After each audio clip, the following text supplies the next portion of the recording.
Hello everyone, Dennis here. As you can see behind me, we have some lovely fresh snow. So I thought I'd take the opportunity to go over a few pointers on snow shoveling, but really about the warm up and getting your body prepared to really reduce the risk of any unnecessary injuries while we're taking care of this snow. So, first things first, you're going to really want to acclimate yourself to the temperatures outside. So when the tissue, the fascia, the muscles, the body itself are more cold, we're much more likely to, if we do slip, if we do fall, pull something, tweak something. So if you can, when you're in your garage, in your mudroom before you come outside, just get a little bit warm. I'll show you some movements for that in a bit. And then, of course, all aspects of shoveling. Trying to get something that's a little more mechanically efficient. Trying to keep, or push, I should say, the snow instead of twisting and lifting, keeping it as close to our bodies as we can, and really using the lower body instead of the back. But let's go over a little specific snow shoveling warm-up that we can use. So, I like a lot of ground-based stuff, takes the balance out, and we can just get used to everything. So, here we go. First thing we really want to do is, and another thing I should point out, one of the main aspects, lower back injuries, of course, so we'll touch on that, but just be mindful of your heart. Increased blood pressure from the Valsalva maneuver. We've got this heavy load of wet snow. We put it out in front of us. We're holding our breath. We're doing what's called a Valsalva maneuver, and it really increases that intra-abdominal pressure.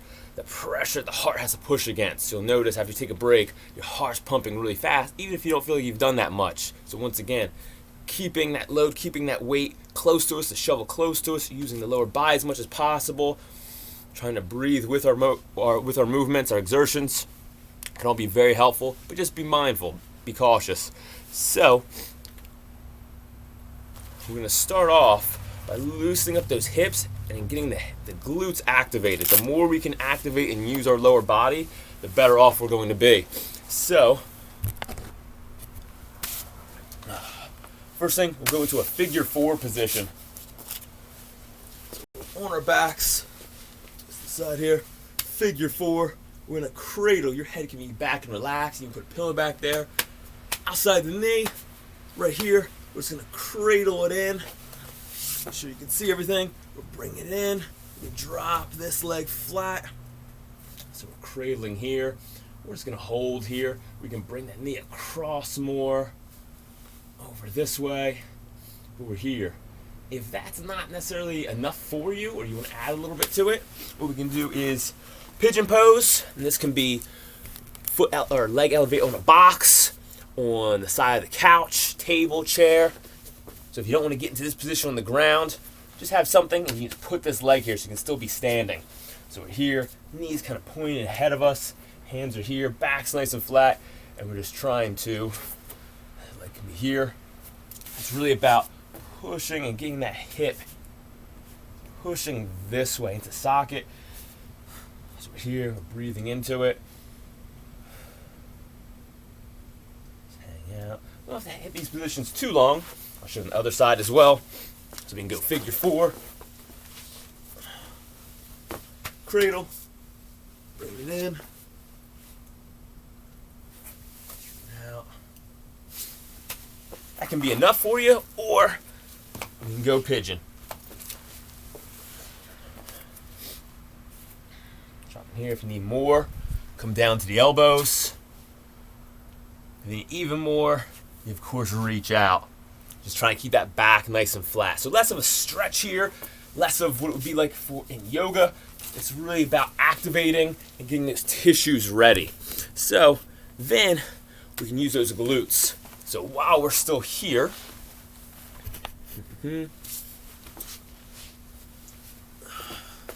so feet, our heels close to our glutes. And And then what we're going to think about doing is pushing that lower back flat through the floor. Head's back nice and relaxed. Hands wherever's comfortable for you. And then we're going to use those glutes and then drive up. You might notice some stiffness here. That's fine. This will help work through it. And we're squeezing the glutes as hard as we can the entire time, even at the bottom. So we're squeezing here. A lot of times if we think of pushing through the heels, what can actually happen is we can activate those hamstrings a bit much. So what I like to do is almost like I'm doing a leg extension. I'm driving through my toes. So push this way and then use those glutes. So we're here, we're holding, and we're coming back down. Just about 5 times. Squeeze for about 5 seconds at the top. 4, squeeze hard, hard, hard. 3, 2, 1, and back down. We can come up. One leg up if we need to. Squeeze, squeeze, squeeze hard as we can. Coming back down. Same thing. Squeezing up. One leg. If we had the balance for it, we're squeezing hard. Coming back down. Once again, leg extension movement. And we're coming up. 5, 4, 3, squeeze, 2, 1. Then back down. Next thing, while we're still here, we can go into our Deadbug position. It looks deceptively easy. We'll activate the core, put that back, not under undue stress, and we're still on our backs. We can still be fairly relaxed everywhere else. So here we go. Hips at 90, knees at 90, toes are up and active, and there's about a basketball-sized space here. I'll show you from the side. About basketball-sized space here, and all we're going to think about doing is we're going to breathe the entire time. I like to say breathe behind the shield or into the shield. So by shield I mean our abdominals are going to be contracted. So we're pushing our lower back through the floor. Back is flat. Core's engaged here. Hands are going to come up, reaching, and we'll feel just to keep this position. Because normally our back wants to arch. Our ribs want to come up. That elongates and kind of puts our core in a weak position. Instead, we push that lower back through the floor. Ribs down. Reach up here. That can be enough. Just learn to breathe through this, activate that core. Or we can start to move dynamically, keeping the knee locked at 90. Just tap those heels. Or we can come out more. Or more the whole time. That lower back stays flat. Or we can come out fully here. We can even go one side and the other. So opposite arm, opposite leg. But really, it's just about activating there. So, about 30 seconds there. That might correlate to just being in that initial Deadbug position for some of you. Or it might be dynamically moving about 6 each side. Just to activate. While we're still here, we're going to start that lower back. We are going to rotate. Let's work on some... We want to try and minimize by using that lower body. But let's get ourselves... and the tissue used to that movement. So we're still here. I like to go heels together, arms off to the side, and then we're slowly, and look at my far arm. If my knees are coming to my right, this left arm is not being helpful for me. I don't need to make this a pec or shoulder stretch. So that arm can come up. This one's for balance and support. About an inch off the ground, I'm going to pause. We don't want to make turkey jerky fast movements. That's what we're trying to avoid. Muscular control, I should say. So we're here, core's engaged, and we're coming back up. Use this arm as much as need be.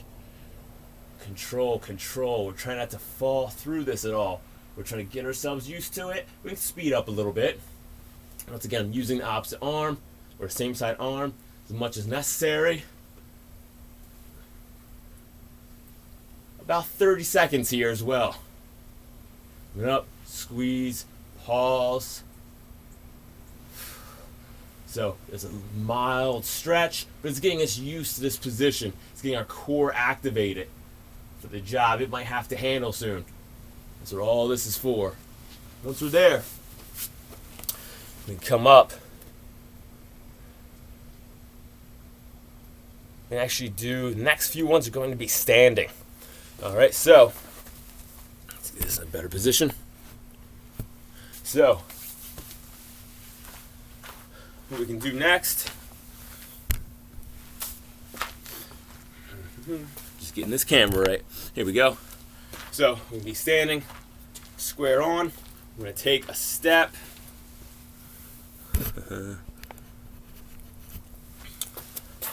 We can take a step. Put the snow for you. So here, we're going to take a mild step back and open up a little bit. And then we're just going to rotate gently.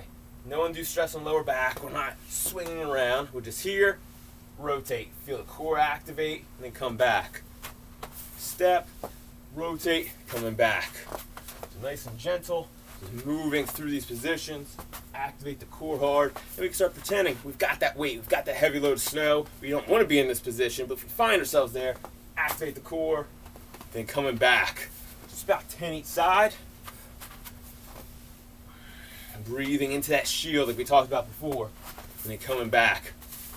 And then we go for our, so what can tend to help us a lot is, instead of being too knee dominant when we bend down, and reduce stress on that lower back, we want to have these hamstrings nice and ready, nice and loose, but also activated. So what we're going to want to do here, so that we can hip hinge effectively, is one of my favorites is the elephant. So what we're going to do with the elephant is have the hands behind the head, fingers interlaced if you can, and we're going to think shoulders back and open. I'll show you here. So it's here, we're not here. Shoulder blades are pinched back, so we're nice and open. Spine stays nice and long. And then, make sure you can see me, we're going to go one foot, post most of our weight. The other foot is here, so about 45 degrees. It can be fairly close, but 45 degrees, and the toes are up. Then, try and make sure you can see, this is my locked out leg. I'm going to bend it, just soft. Not actively bending it or anything, just locked, soft. And I'm going to maintain that angle the whole time. Other leg, 45 degrees. This leg soft. Shoulders back. Core's engaged. Back's nice and flat. And we're just going to think about touching our glutes to the wall behind us. So we're here. So you will be bent over somewhat. That's fine. And you're just going back so you feel that stretch from that hamstring. So we're here. Hang out for a second. Come through. Here. Come through. Notice this bend in the knee stays. Both legs are bent. These toes are up. We're pushing back. We're going to go 5 each side. And then, weights on the other leg. Nice and balanced. Don't do this in the snow and the ice like I am. We're pushing back. So I'll show you from a few angles. So front on. We're here. Side. Pushing back. Everyone's mobility is going to be a little bit different, so you might be bent more forward or less. Just think, push back, and whatever side those toes are up on, you're going to feel that hamstring stretch. So then, if we are shoveling, for example, we get into this position, we're already ready for it. And last thing, just to get nice and warm, to get ready, we're just going to do a couple sets of squats. So, feet about shoulder width apart. Once again, just so the camera can see me, I'm a little bit on the snow. Please don't.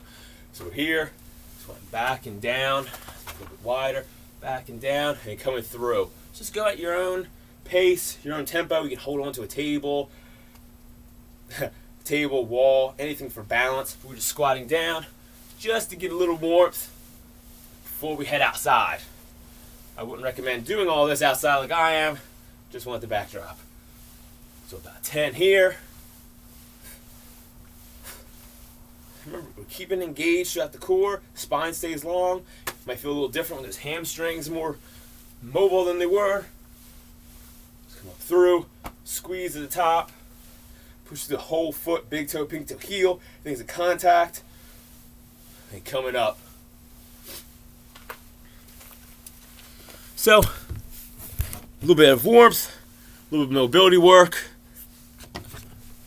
and just being mindful. Hopefully you can prevent any undue stress, any injuries, and So hopefully you enjoy the snow. Have a great day, great week, everybody. Thanks again.